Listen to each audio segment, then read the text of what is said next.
Assalamualaikum warahmatullahi ta'ala wabarakatuh. Innal hamdalillah wassalatu wassalamu ala Rasulillah Sayyidina Muhammad ibni Abdillah wa ala alihi wa sahbihi wa mawalah amma ba'd. Para hadirin yang terhormat, ibu bapak guru, anak-anakku yang dirahmati Allah Subhanahu wa taala. Pertama-tama marilah kita ucapkan syukur atas nikmat Allah yang luar biasa ini, nikmat sehat, nikmat panjang umur, sehingga kita masih berjumpa dengan bulan yang suci ini. Salawat serta salam tak lupa kita hanturkan kepada baginda Nabi Muhammad SAW beserta para sahabatnya, keluarganya, dan para pengikutnya. Semoga kita berada di dalamnya. Amin, amin ya robbal alamin. Langsung saja kita simak materi pesantren kilat ini, yaitu perkembangan Islam di benua Eropa. Masuknya Islam ke benua Eropa dimulai dari penaklukan kawasan semenanjung Liberia di awal abad ke-8. Kawasan Liberia itu terdiri dari Andalusia Spanyol, Portugal, Andorra, Gibraltar, dan sedikit dari daerah Perancis. Anak-anakku sekalian, yang perlu kalian ketahui, penaklukan kawasan Liberia ini dilakukan di masa dinasti Umayyah. Wilayah kecil dari Eropa ini sempat mencicipi masa keemasan Islam. Namun, pada abad ke-15, semenanjung Liberia diambil alih lagi melalui Perang Salib. Dan sejak saat itu, umat Islam terusir dari Liberia. Dan di dalam buku Islam yang berjudul The Key Concept tahun 2007 yang pernah ditulis oleh Oliver Leaman, penduduk muslim di benua Eropa tergolong sangat banyak. Bahkan di Bosnia, Islam adalah agama yang dianut oleh penduduknya. Anak-anakku, Islam menjadi agama yang berpengaruh di Jazirah Arab sejak kedatangannya dan berkembang hampir di seluruh dunia.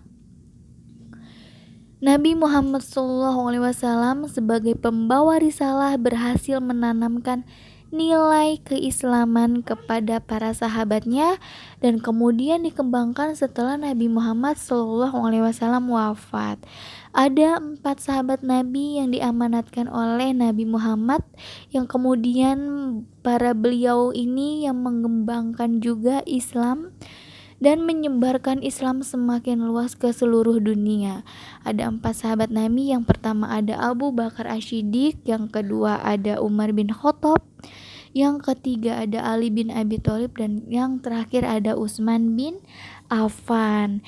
Kita simak pembahasannya ya. Eropa atau Barat yang ketika itu dikenal dengan abad ke-8 mendapat pencerahan kegemilapan dari peradaban Islam. Banyak hal dari Islam yang mempengaruhi perkembangan di Eropa dan menjadikan Eropa maju hingga saat ini. Hingga masuknya zaman Renaissance atau zaman peradaban ke-15 sampai dengan ke-16 Masehi, atau bisa juga dikatakan dengan zaman perubahan menuju zaman modern sampai dengan Aurflakkung atau zaman peradaban ke-17 sampai ke-18 Masehi, dan bisa dikatakan juga zaman pencerahan. Di Eropa dan Barat pada umumnya tidak bisa dinafikan keikutsertaan Islam dalam pembentukannya.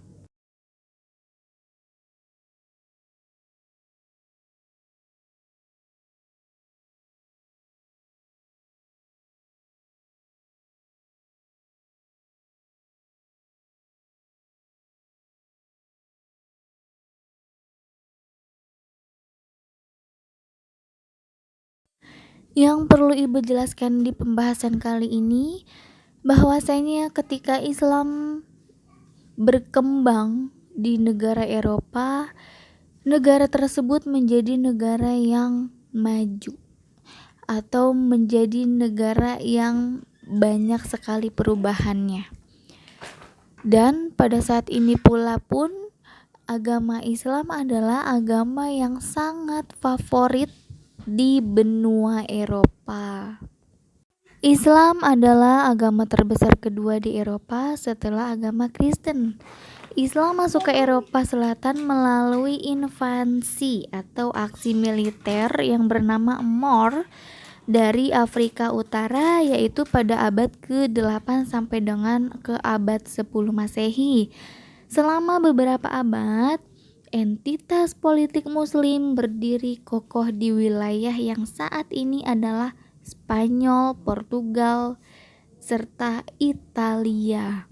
Nah, anak-anak, mari kita simak sejarah masuknya Islam di dunia barat. Kemajuan Eropa yang terus berkembang hingga saat ini banyak berhutang budi pada khazanah ilmu pengetahuan.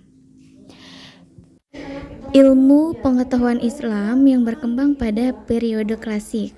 Dan yang kedua itu ada kontak dunia Islam dengan dunia barat telah terjadi sejak awal lahirnya agama Islam pada abad ke-15 Masehi.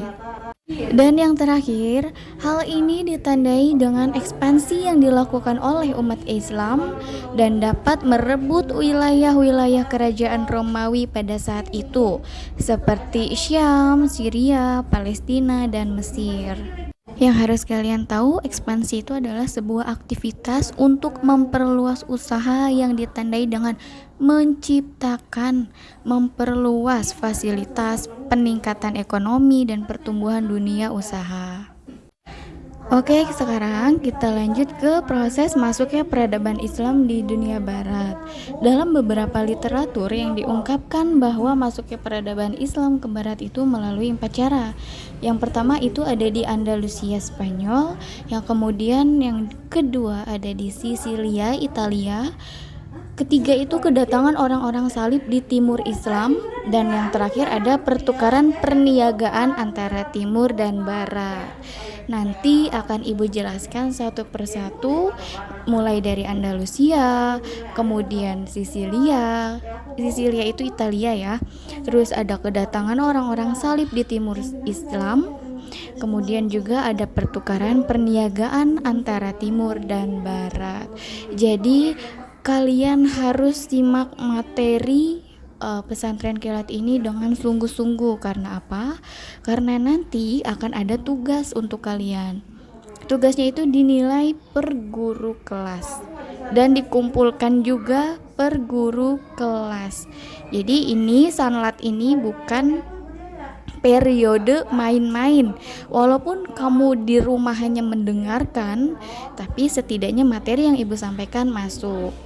Oke, kita mulai dari Andalusia atau Spanyol. Ibu jelaskan, Islam pertama kali masuk ke Spanyol itu pada tahun 711 Masehi melalui jalur Afrika Utara.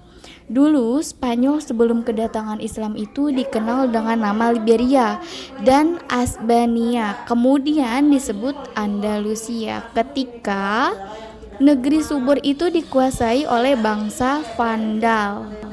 Bangsa Vandal adalah suku Jerman Timur yang datang ke Kekaisaran Romawi pada abad ke-5 dan menciptakan sebuah negara di Afrika Utara dan berpusat di kota Kartago. Anak-anak, dalam proses penaklukan Spanyol itu ada 3 pahlawan Islam yang dikatakan paling berjasa memimpin satuan-satuan pasukan ke sana. Dan mereka itu adalah ada Tarif bin Malik, ada Tarik bin Ziyad, dan yang terakhir ada Musa bin Nusair. Ketiga pahlawan ini yang paling berjasa dalam proses penaklukan di negara Spanyol, proses masuknya Islam di benua Eropa. Yang kedua ada Sisilia atau Italia. Di dunia Kristen Latin ini merasakan pengaruh Muslim melalui Sisilia. Serangan pertama ke Sisilia itu terjadi pada tahun 652 Masehi ketika kota Siracusa itu dimasukkan dan kekuasaannya tenggelam pada saat itu juga. Jadi Sisilia itu adalah Italia ya, dan dunia Kristen Latin merasakan pengaruh Muslim melalui Sisilia. Serangan pertama Sisilia itu terjadi pada tahun 652 Masehi. Kemudian, pada tahun 831 Masehi, kota Palermo dapat dikuasai oleh umat Muslim, dan penaklukan daerah Italia terus berlangsung hingga mencapai anti klimaks pada abad ke-9, yaitu tahun 871 Masehi. Dan pada saat itu juga, kota Bari direbut kembali oleh pasukan Kristen dan menjadi pertanda berakhirnya kekuasaan Muslim di Italia dan di Eropa Tengah. Tapi ternyata di Bosnia bagian Eropa Barat, mayoritas penduduknya itu menganut agama Islam. Jadi yang perlu kalian tahu juga, yang perlu kalian ingat bahwa Andalusia itu adalah negara Spanyol dan Sisilia itu adalah negara Italia.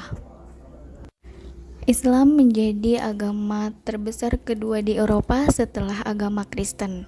Islam masuk ke Eropa melalui jalur pintu selatan Afrika Utara. Dan kita simak kedatangan orang-orang salib di timur Islam. Invasi atas Spanyol dan Sisilia memberikan arti bahwa Islam sewaktu-waktu akan hadir di daerah pinggiran Kristen Latin. Namun ternyata invasi tersebut memunculkan reaksi Perang Salib pada abad ke-11. Selama Perang Salib ini mengakibatkan tukar-menukar pengaruh budaya di antara mereka, atau lebih tepatnya penerimaan orang-orang Eropa atau corak-corak kebudayaan Islam. Dan selanjutnya, orang-orang salib menetap di daerah Islam dalam kurun waktu yang cukup lama sejak abad ke-5 Hijriah sampai dengan 7 Hijriah atau setara dengan abad ke-12 sampai dengan 17 Masehi. Karenanya terjadi hubungan yang intensif pada seluruh peradaban Islam yang mengumumkan mereka, walaupun perang terus terjadi di antara mereka dengan kaum muslimin, tetapi para cendekiawan mereka tidak menutup mereka untuk mengambil seluruh peradaban Islam yang disaksikannya. Yang perlu kalian ketahui, invasi itu adalah aksi militer ya. Aksi militer angkatan bersenjata di suatu negara yang memasuki daerah yang dikuasai oleh suatu negara lain. Itu yang dimaksud dengan invasi. Perang Salib adalah perang-perang perebutan tanah suci melawan kaum muslim di kawasan timur. Terjadi pada tahun 1096 sampai dengan tahun 1271. Perang Salib pertama dicetuskan oleh Paus ya, dalam keagamaan politik antara Kristenisasi dan Islam di Eropa dan di Timur Tengah. Dan yang ketiga itu ada pertukaran perniagaan antara timur dan barat. Peristiwa ini terjadi sejak datangnya bangsa Fatimiyah di Mesir dan menjadikan Mesir sebagai pusat politik, kemudian perdagangan dan kebudayaan. Oleh karena itu, penyerangan bangsa Mongol di Irak menjadikan Mesir sebagai Ka'bah peradaban Islam di masa dinasti Mamalik, sebagaimana yang pernah dikatakan oleh Ibnu Khaldun. Mesir telah membantu peradaban di Eropa. Adapun kota-kota di Eropa seperti Pisa, Genova, Venezia, Napoli, Firenze memiliki hubungan dagang dengan Mesir. Kota inilah yang kemudian menjadi bangkitnya Eropa atau yang dikenal dengan Renaissance atau abad menuju penerangan. Oke, selanjutnya ada pengaruh peradaban Islam di dunia barat. Pengaruh peradaban Islam terhadap dunia barat dimulai ketika ilmu pengetahuan Islam masuk dan berkembang di daratan Eropa. Pada awalnya dulu hanya di wilayah Toledo, Cordoba, dan Sevilla saja. Kemudian semakin berkembang, semakin mengalir ke negara-negara barat lewat para kaum terpelajar di barat. Kemudian juga ada bukti-buktinya Di antara bukti-bukti itu ada 3, ada intelektual, ada kemegahan fisik, munculnya gerakan Averroisme. Intelektual itu pengetahuan seperti sains, terus kesehatan, dan lain-lain. Kalau kemegahan fisik itu berupa bangunan seperti masjid, istana, gedung-gedung, gereja. Kalau munculnya gerakan Averroisme adalah gerakan di mana akan terjadinya suatu perubahan. Nanti akan kita bahas satu persatu bukti-bukti dari pengaruh peradaban Islam terhadap dunia barat. Mari kita simak secara seksama penjelasan dari bukti-bukti pengaruh peradaban Islam. Yang pertama itu ada intelektual. Eropa dibangun oleh gaung para ilmuwan dan filsuf kita yang mengkaji ilmu-ilmu di Masjid Sofia, Cordoba, Granada, dan lain-lainnya. Tokoh utama pertama dalam sejarah peradaban Islam di Arab Spanyol adalah Abu Bakar Muhammad Ibnu al-Saikh yang lebih dikenal dengan Ibnu Bajjah. Kemudian tokoh utama yang kedua adalah Abu Bakar Ibnu Tufail. Beliau adalah penduduk asli Wadi Asa, sebuah dusun kecil di sebelah timur Granada, dan beliau wafat pada usia lanjut di tahun 1185 Masehi. Bukan hanya intelektual filsafat saja, ada banyak intelektual lainnya yang perlu kalian ketahui. Di antaranya ada intelektual sains, terus bahasa dan sastra, musik dan kesenian, serta intelektual kesehatan. Intelektual itu artinya ilmu pengetahuan, dan masing-masing mempunyai para tokoh utamanya. Nanti jika memang materi ini kurang lengkap, kalian bisa cari di Google. Intelektual sains itu tokoh utamanya siapa sih? Terus intelektual bahasa dan sastra, tokoh utamanya itu siapa sih? Intelektual musik, kesenian, dan kesehatan itu siapa? Jadi anak-anakku, tolong mohon banget ibu, materi ini disimak. Karena apa? Karena nanti ada tugas yang akan ibu berikan, dan tugasnya itu dikirimkan ke grup kelas ya nak ya. Jadi tolong diperhatikan, didengar dengan sungguh-sungguh. Kita sama-sama belajar, dan mudah-mudahan ilmu yang ibu sampaikan ini bisa kalian ingat atau bisa kalian cermati. Nah, kita lanjut ke bukti kedua, ada kemegahan fisik.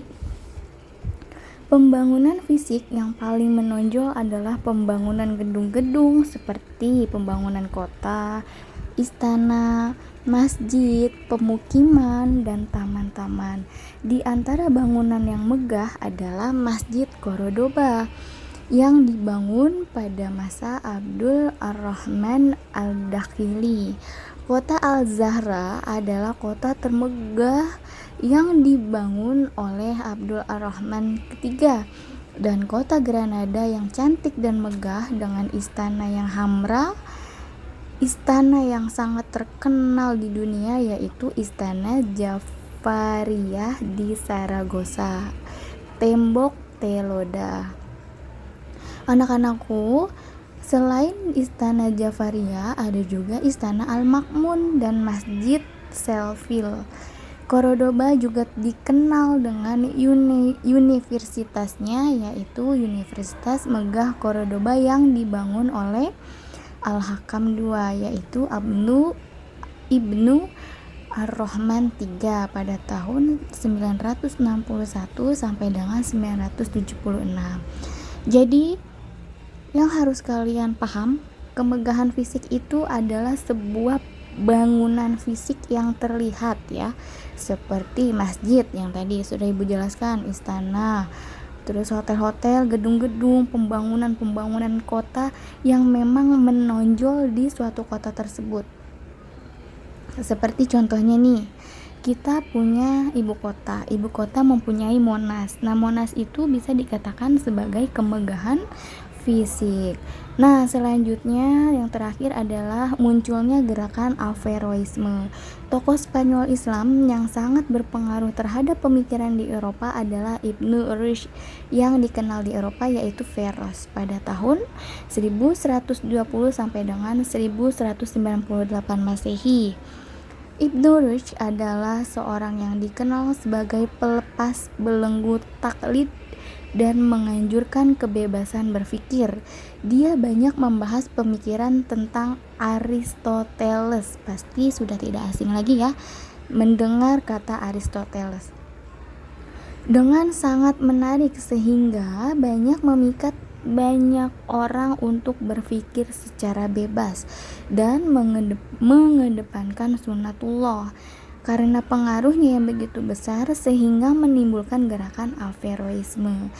Gerakan Averroisme ini bisa dikatakan adalah gerakan yang lahir dari masa kegelapan atau zaman modernisasi menuju zaman pencerahan, atau bisa dikatakan gerakan Averroisme ini adalah gerakan perubahan untuk menjadi lebih baik. Nah, siapa yang melepaskan belenggu taklid dan menganjurkan kebebasan berpikir? Yaitu Ibnu Rushd. Karena apa? Karena Ibnu Rushd ini sering belajar dengan Aristoteles. Nah, bukan sering belajar, sering membaca ilmu-ilmu tentang Aristoteles. Aristoteles itu adalah pakar filsafat yang terkenal, yang mempunyai ilmu sangat luar biasa. Nah, jadi anak-anakku, itulah bukti-bukti pengaruh peradaban Islam di benua Eropa. Kesimpulannya, masuknya Islam di dunia barat melalui berbagai cara, melalui Andalusia Spanyol pada tahun 711 Masehi dengan menggunakan jalur Afrika Utara, melalui Sisilia pada tahun 652 Masehi, dan juga kedatangan pasukan salib atas nama Islam yang berkuasa di Andalusia dan Sisilia, serta perniagaan yang terjadi sejak datangnya bangsa Fatimiyah di Mesir dan menjadikan Mesir sebagai pusat politik, kemudian pusat perdagangan, serta kebudayaan. Anak-anak, pengaruh peradaban Islam terhadap Barat bisa kita lihat dari segi bagaimana sumbangsih orang Arab terhadap Barat, dari segi ekonominya yang menjadi penyokong perbaikan tingkat kehidupan orang-orang Barat.